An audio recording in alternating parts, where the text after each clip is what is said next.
Hello everyone. I hope you all are doing good. I Shelly Tiwari welcome you all on Pro Vidya.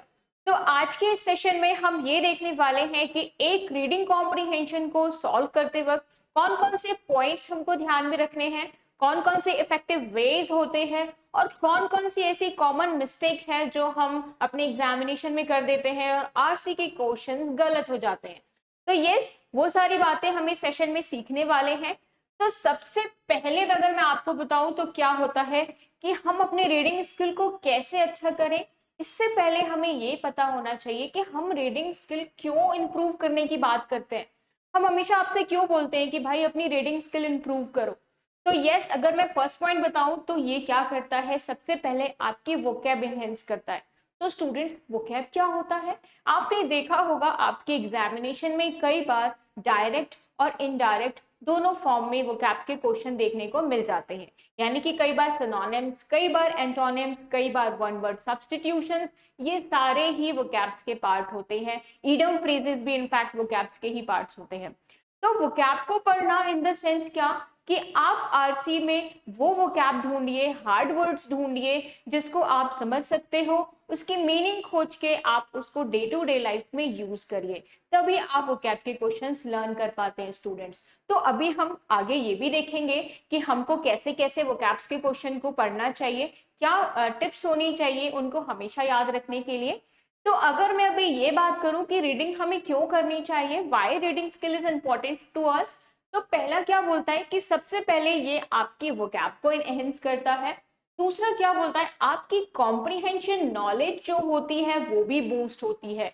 कई बार आप कोई भी exam देखो students, तो हमेशा उसके डायरेक्शन या फिर क्वेश्चन इतने लेंदी होते हैं कि आपको समझने में टाइम लग जाता है।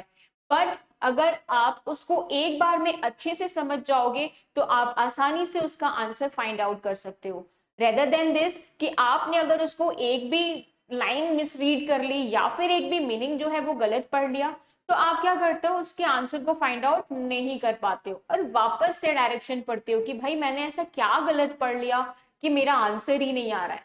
तो लास्ट मोमेंट पे पैनिक होने से बचना चाहिए, इसलिए ये क्या करता है, कॉम्प्रिहेंशन नॉलेज को आपकी बूस्ट करता है। सेकेंड क्या है, आपका फोकस इंप्रूव होता है। एंड फिर क्या है, कॉम्प्रिहेंशन जो नॉलेज है उसमें आपका कॉन्सेंट्रेशन देता है। ठीक है, फिर क्या बोलता है, help in academic and career growth. Yes, आपकी एकेडमिक्स और करियर ग्रोथ में भी ये काफी यूजफुल होता है। आप जैसे जैसे नए नए एग्जाम देते हो तो उसमें क्या होता है, आपको बहुत सारे ऐसे क्वेश्चंस मिलते हैं जो पूरे पूरे पैसेज बेस्ड होते हैं। अगर मैं क्लैट एग्जाम की बात करूं तो क्लैट में भी आपने देखा है कि पूरा ही पेपर अब हमको एक पैसेज के फॉर्म में मिलने लगा है, चाहे वो आपका रीडिंग कॉम्प्रिहेंशन हो, इंग्लिश लैंग्वेज, या फिर आपका जीके सेक्शन, या फिर मैं बात करूं लीगल या फिर क्रिटिकल रीजनिंग। तो पूरा ही आपका कैसा है, एक पैसेज बेस दिया जाता है जहां से आपको उसको रीड करके, उसको समझ के फिर आपको उसको आंसर फाइंड आउट करना होता है। यानी कि पूरा पूरा पेपर अंडरस्टैंडिंग बेस्ड हो रहा है। तो अंडरस्टैंडिंग बेस्ड हो रहा है तो यस ऑफ कोर्स हमको अपनी कॉम्प्रिहेंशन नॉलेज को क्या करना पड़ेगा, बूस्ट करना पड़ेगा। तो आई होप स्टूडेंट्स आप ये समझ रहे होंगे कि हमको रीडिंग स्किल इंप्रूव करने को क्यों बोला जाता है। ठीक है, चलो अब नेक्स्ट देखते हैं कि भाई मैम हम क्या करके अपनी रीडिंग स्किल को इंप्रूव कर सके। बच्चे बोलते हैं मैम रीडिंग के लिए क्या करना चाहिए, रीडिंग कैसे इंप्रूव हो। हम पढ़ते तो हैं बट हमें कुछ याद नहीं रह पाता, हम समझ नहीं पाते, वापस से पढ़ना पड़ता है। तो देखो बच्चे, सबसे पहली चीज क्या होती है, हमको कंसिस्टेंसी बना के चलनी पड़ती है। यानी कि आप आज 10 दिन पढ़ोगे फिर वो 4 दिन का गैप दे दोगे तो आपकी कंसिस्टेंसी वहां पे क्या हो जाएगी, खराब हो जाएगी। यानी डेली रीड करना है। और रीडिंग कैसे स्टार्ट करनी है वो भी अभी हम बताएंगे। तो यानी आपको डेली रीडिंग करनी है, क्योंकि आप जानते हो प्रैक्टिस मेक मैन परफेक्ट, है ना।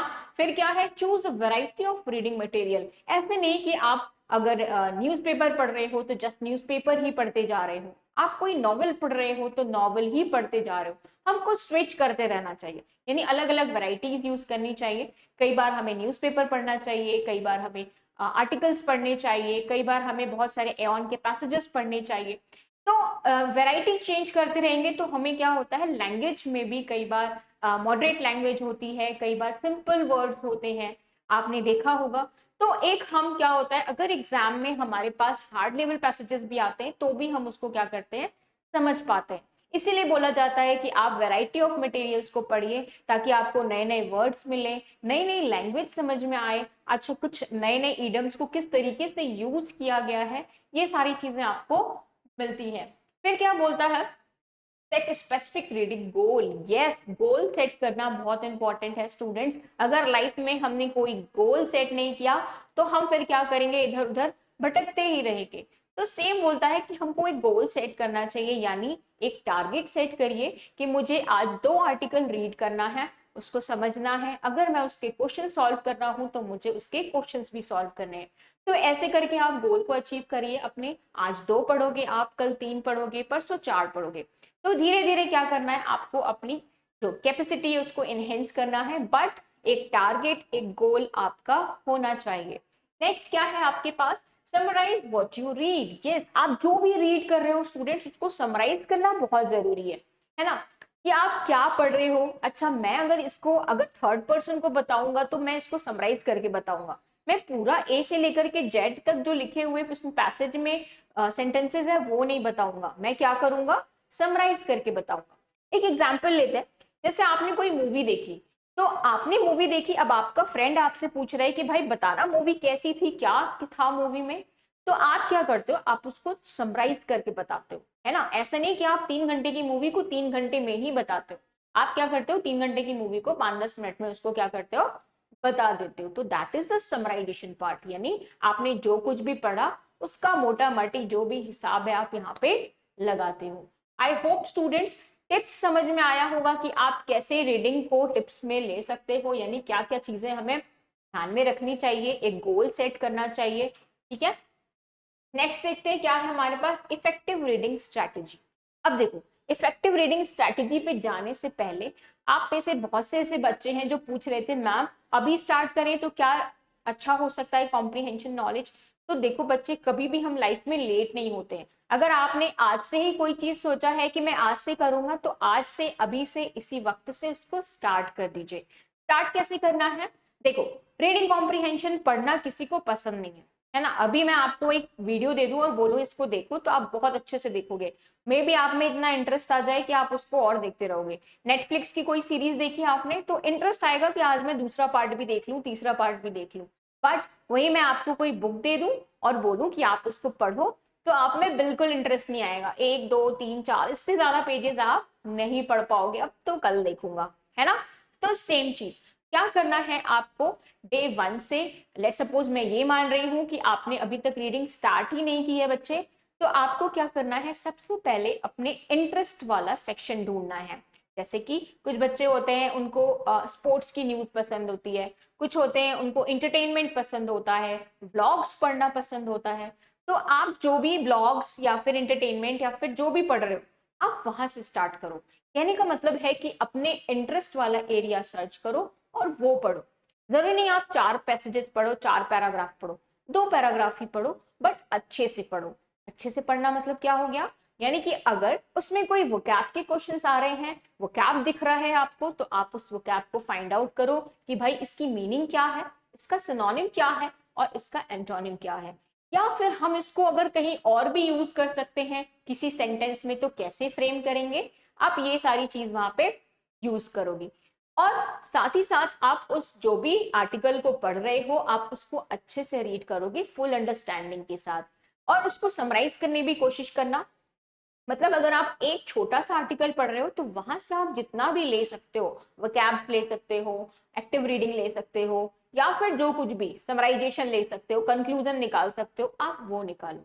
ठीक है स्टूडेंट्स, तो 3-4 डेज अगर आपने ऐसे किया तो थोड़ा सा एक इंटरेस्ट आ जाएगा आपके अंदर कि यस मुझे रीड करना है। और हमेशा ध्यान रखिएगा, गोल सेट कर लीजिएगा कि आज मुझे एक साथ आर्टिकल पढ़ना है ना, कल मैं न्यूज़पेपर पे स्विच करूंगा तो न्यूज़पेपर का एक आर्टिकल पढ़ूंगा, ऐसा। दूसरा क्या, अब आपने, मैं ये सपोज कर रही हूँ कि आपने ये 4 दिन कर लिया, ठीक है। अब आप थोड़ा सा किस पे आओगे, कोई फेवरेट नॉवल ले लो अपनी, है ना, या फिर कोई भी बुक ले लो, नॉवल भी नहीं तो कोई भी बुक ले लो और उसको रीड करो कि यस आज मुझे इसका एक पेज रीड करना है। तो एक पेज रीड करना है, अब उस अगेन सेम चीज फॉलो करो, यानी वो कैप ढूंढो, उसका जो भी कंक्लूजन है, जो भी समराइजेशन है, आप उसको ढूंढिए, फिर देखिए उसको अच्छे से रीड करिए, ठीक है। सेम स्ट्रैटेजी फॉलो करनी है। अब हमने 3-4 दिन ये भी कर लिया मैम, अब क्या करें? तो अब आपको ये करना है कि अब आपको डायरेक्ट द हिंदू न्यूज़पेपर या फिर मिंट न्यूज़पेपर पे स्विच करना है स्टूडेंट्स, क्योंकि कई बार आप चाहे कोई भी एग्जाम दो, पैसेजेस आपको यहीं से एग्जैक्ट देखने को मिलते हैं। तो आप जब ये पैसेजेस पढ़ोगे न्यूज़पेपर के, तो क्या होता है, आपका एक तो करंट नॉलेज मिल रहा है आपको कि क्या चल रहा है आसपास, दूसरा क्या आपको अच्छे अच्छे वोकैब्स के वर्ड मिलेंगे, ऑथर का ओपिनियन पता चलेगा।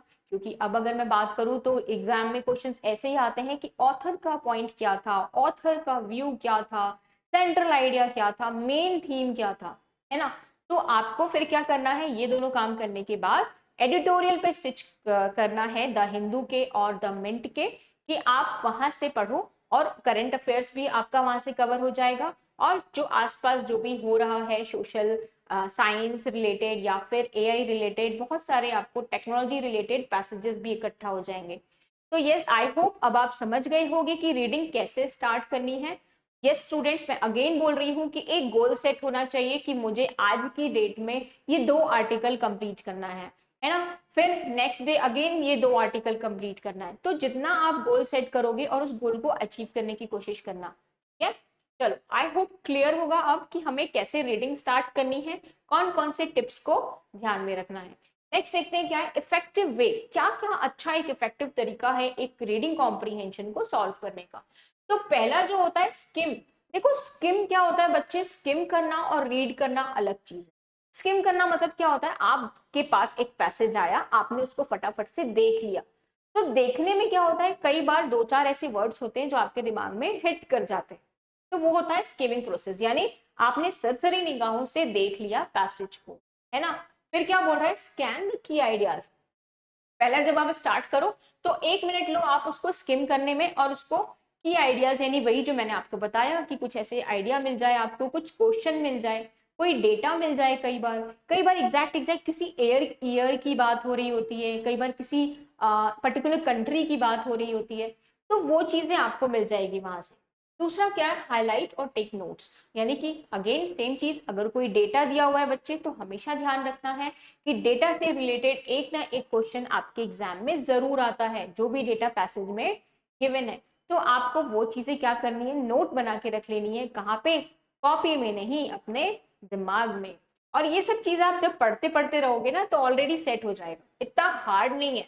फिर क्या है, डू एक्टिव रीडिंग। देखो सबसे बेस्ट अगर कोई तरीका होता है आरसी को सॉल्व करने का, तो वो क्या है, एक्टिव रीडिंग होनी चाहिए। एक्टिव रीडिंग क्या होता है मैम, रीडिंग तो सुना था, अब ये एक्टिव रीडिंग क्या है। Active reading in the sense बच्चे कि आप जब एक लाइन पढ़ रहे हो तो आप साथ ही साथ उसकी मीनिंग भी देखते हुए चलो। यानी कि ऐसा नहीं कि हमने एक पैराग्राफ पढ़ लिया फिर हम थोड़ी देर बाद देखेंगे कि इसका मीनिंग क्या है, या फिर अधूरा अधूरा सा देख लिया। नो नो, अगर आप एक एक सेंटेंस पढ़ रहे हो तो उसका मीनिंग क्या है, उसके बाद जो आएगा उसका मीनिंग क्या है, साथ साथ पढ़ते हुए आपको अंडरस्टैंड करते हुए भी चलना है, वो आपका कहलाता है एक्टिव रीडिंग, ठीक है।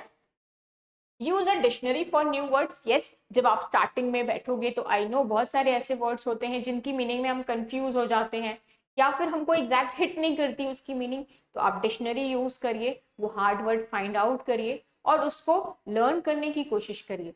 अब देखो लर्न करने के लिए क्या आपको एक कॉपी बनानी पड़ेगी, एक लिस्ट बनाना पड़ेगा, तो बिल्कुल नहीं, ऐसा बिल्कुल मत करिएगा। अदरवाइज वो आप बहुत सारी कॉपी तो फिल कर लोगे बट पढ़ने का मन नहीं करेगा। तो करना क्या है मैम, करना आपको ये है बच्चे कि आपको जो भी वोकैब मिला हुआ है आप उसकी मीनिंग सर्च करिए। इसके बाद आप उसको क्या करिए, एक अपने आसपास की चीजों से रिलेट करिए। अब कोई ऐसा सेंटेंस बनाइए जो आपको हमेशा याद रहे, तो आसपास की चीजों से यूज करिए और आने वाले 1-2 दिन उसी वर्ड को आप यूज करिए अपनी डे टू डे लाइफ में, तो वो वर्ड आपके दिमाग में सेट हो जाएगा, ठीक है। फिर क्या है, discuss what you read with others. Yes, आज आपने जो भी पढ़ा आप उसको डिस्कस करिए, किससे, लेट सपोज कोई न्यूज है ना, बैठ जाइए कि चलो मैं इसके फेवर में बोल रहा हूँ, और अगर आपको इसमें कुछ अपोज करना है तो आप बताना मुझे, आज मैंने ये आर्टिकल पढ़ा है, चलो इस आर्टिकल पे मैं फेवर में बोल रही हूँ, और आपको अगर कोई पॉइंट लग रहा है तो आप उसको अपोज करो, अपने फ्रेंड से बोल दो चलो, या चलो फ्रेंड को ही फेवर में दे दो, आप अपोज में ले लो। तो क्या होगा, एक अच्छा खासा डिबेट होगा आपके और आपके फ्रेंड्स के बीच में, उसके थॉट्स भी पता चलेंगे, आपको अपने थॉट्स भी पता चलेंगे। तो ये भी एक तरीका होता है कि हम रीडिंग कॉम्प्रिहेंशन को कितना समझ रहे हैं और हम कैसे उसको समझा रहे हैं सामने वाले को, या सामने वाला कैसे समझ रहा है। ये सारी चीजें भी हमें यहाँ से देखने को मिलती है। तो आई होप स्टूडेंट्स ये इफेक्टिव वे जो है वो आप अभी से यूज करना स्टार्ट कर दोगे। ठीक है। अच्छा, अब कौन सी कॉमन मिस्टेक है जो हम जाने अनजाने कर देते हैं और हमको पता ही नहीं चलता है? तो सबसे कॉमन मिस्टेक क्या होती है बच्चे, कि हम क्या करते हैं, सिर्फ रीडिंग में लग जाते हैं, हम मीनिंग पे ध्यान ही नहीं देते। हम सोचते हैं पहले फुल स्टॉप ढूंढते हैं, जहां तक फुल स्टॉप है पहले वहां फटाफट फटाफट रीड करेंगे, बाद में फिर हम उसको अंडरस्टैंड करने आएंगे। तो यही टाइम टेकिंग प्रोसेस होता है। एग्जाम में इतना टाइम आपको नहीं मिलता कि आप एक बार उसको रीड करो फिर उसको समझो। भाई एक बार में काम खत्म करते हैं ना, क्या ही टेंशन है। तो यानी कि हमें रीडिंग पे ही ध्यान नहीं देना है, हमको समझते हुए चलना है। तो अब आप ये मिस्टेक बिल्कुल भी नहीं करोगे, आई होप। नेक्स्ट क्या है, अवॉइड डिस्ट्रैक्शन। यस, डिस्ट्रैक्शन नहीं होना चाहिए। अगर आप कोई पैसेज पढ़ रहे हो, बीच में किसी ने कुछ बोल दिया तो थोड़ा सा लगता है ओ मैं कहाँ रीड कर रहा था, है ना। ऐसा होता है जब टीचर आपकी रीडिंग करवाती है क्लास में, तो बीच में किसी बच्चे से बात करने लगी या वो बच्चा इधर उधर बात करने लगा, फिर बोलती है चलो बताओ कहाँ थे। तो अब वो बच्चा कैसे बताएगा, वो तो बातों में बिजी था, डिस्ट्रैक्शन हो गया उसका। सेम चीज, आप जब पढ़ रहे हो तो थोड़ी देर के लिए अपना फोन साइड कर देना, घर वालों को बोल देना कि भाई मैं पढ़ रहा हूँ, ठीक है, तो मुझे डिस्टर्ब नहीं करना। तो किसी भी टाइप का डिस्ट्रैक्शन होगा तो आपका माइंड जहाँ पे कॉन्शियस था अब वो डिस्ट्रैक्ट हो जाएगा। तो डिस्ट्रैक्शन को हटाना है आपको। थर्ड वन क्या है, don't ignore difficult words. Yes, ऐसा नहीं कि इस वर्ड की मीनिंग नहीं पता है तो भाई अब कौन डिक्शनरी खोले, चलो बाद में देख लेंगे, ऐसा नहीं करना। ठीक है, आप तुरंत उस वर्ड को फाइंड आउट करिए और किस सेंस में सेंटेंस में यूज किया गया है आपको वो भी देखना पड़ेगा। तो इग्नोर नहीं करना है, वर्ड को भी साथ साथ लेके चलना है, अदरवाइज वो बुरा मान जाएगा, है ना। चलो, डोंट रिलाई ऑन ट्रांसलेशन। कई बार सिर्फ और सिर्फ ट्रांसलेशन पे रिलाई करना जरूरी नहीं होता है बच्चे, क्योंकि ट्रांसलेशन क्या होता है कि आपने जो भी सेंटेंस पढ़ा वो उसको एग्जैक्ट ट्रांसलेट करके हिंदी में दे देगा, बट वहां पे मे बी कुछ ऐसे रिलेटिव प्रोनाउन के लिए यूज किया गया हो, या फिर मे बी कुछ ऐसे रिलेटिव वर्ड्स हो, कुछ कंजंक्शन के थ्रू यूज किया गया हो नेक्स्ट वाला सेंटेंस, तो उसको भी पढ़ना जरूरी है। तो पूरा पूरा हमको, ऐसा नहीं कि आप बिल्कुल भी रिलाई मत करो, मतलब पूरा 100% रिलाइजेशन हमारा ट्रांसलेशन पे नहीं होना चाहिए। ठीक है, तो आई होप ये चीजें आपको समझ में आई होगी स्टूडेंट्स, कि कौन कौन सी मिस्टेक्स है जो हमको नहीं करनी चाहिए। ठीक है, और एक्टिव रीडिंग हमेशा करना है, प्रॉपर रीडिंग नहीं करना है, क्योंकि 95 बच्चे यही वाली मिस्टेक करते हैं। ठीक है, चलो फिर क्या है हमारे पास, अगर मैं बात करूं कि इस पूरे जो भी मैम आपने बताया उससे अगर कुछ की पॉइंट्स मिल जाता तो मजा आ जाता। तो देखो भाई, की पॉइंट्स क्या है, reading is a skill, reading एक स्किल है। ठीक है, it is improve with practice, ये हमेशा बच्चे प्रैक्टिस के साथ इम्प्रूव होती है। लेट सपोज अगर मैं मैथ्स का एक आपको फॉर्मूला बता दूं, दो उसके क्वेश्चन बता दूं, तो क्या वो वहीं पे डन हो जाएगा? नहीं, क्या पता आपके एग्जाम में उसी क्वेश्चन को बहुत घुमा फिरा के दे दिया हो, एक अच्छी लैंग्वेज में दे दिया हो, तब आप फंस जाओगे। यानी प्रैक्टिस करनी पड़ेगी आपको उस क्वेश्चन की, 10 15 20 ऐसे क्वेश्चन सॉल्व करो, ताकि आप जब नेक्स्ट कोई भी एग्जाम आए आपका और सेम वैसा ही क्वेश्चन कोई फंस जाए तो आप उसको 100% सॉल्व कर लो। तो सेम चीज क्या होता है, रीडिंग एक स्किल है जो प्रैक्टिस से इंप्रूव होती है। ऐसा नहीं कि आपने 10 दिन रीड किया और आने वाले 10 दिन गोल मार दिया, तो ऐसा भी नहीं करना है। ठीक है, इसलिए बोला जाता है कि एक गोल सेट करिए और उसको अचीव करने की कोशिश करिए। नेक्स्ट क्या है, start with simple text and progress gradually, जो कि मैंने आपको बताया कि आप क्या करो, अपने इंटरेस्ट वाले एरिया से स्टार्ट करो, फिर आर्टिकल पे स्विच करो, फिर न्यूज़पेपर पे स्विच करो। अगर कुछ बहुत अच्छा और पढ़ने का मन हो रहा है तो आप एऑन के पैसेजेस भी पढ़ सकते हो, कई बार उसके भी पैसेजेस आपको बहुत अच्छे लेवल के देखने को मिल जाते हैं। फिर क्या है, engage activity with the content. Yes, आपको एक्टिवली तरीके से कंटेंट से एंगेज रहना है, यानी कि अपनी नॉलेज यूज नहीं करनी है ना। जैसे कि मैंने आपको कोई पैसेज दिया, let suppose I am the author, मैंने आपको कोई पैसेज दिया कि भाई ये लो आर्टिफिशियल इंटेलिजेंस के ऊपर एक आर्टिकल है, इसको पढ़ो, मैं अभी आपको इससे क्वेश्चन पूछूंगी। तो अब ऐसा नहीं कि आप क्या जो भी आर्टिफिशियल इंटेलिजेंस के बारे में आपको पता है आप उससे रिलेटेड सारी नॉलेज उसमें लगा दो, नहीं, हमेशा विद इन अ पैसेज रह के ही आंसर करना होगा आपको। तो इस चीज का ध्यान रखिएगा। जो गिवन है उसमें एकदम 100% अपना कॉन्शियस होके उसको सॉल्व करिए और उसी में से आंसर सॉल्व करना है, एक्स्ट्रा नॉलेज यूज नहीं करनी है, ठीक है। फिर क्या है, consistency is the key to success. Yes, consistency बनाए रखोगे तब आप रीडिंग कॉम्प्रीहेंशन को आराम से करके ले जाओगे। आई होप स्टूडेंट्स आपको समझ में आया होगा कि एक आरसी को सॉल्व कैसे करना है, हम उसको कैसे इंप्रूव करें, क्या क्या पॉइंट्स हैं और कौन सी कॉमन मिस्टेक है जो हमें अवॉइड करनी चाहिए। तो यस, कैसा लगा ये सेशन बिल्कुल जरूर बताइएगा। कोई भी दुख दुविधा परेशानी हो बिल्कुल कमेंट बॉक्स में पूछिएगा। तो यस, मिलते हैं अपने नेक्स्ट सेशन में। Bye bye, take care all.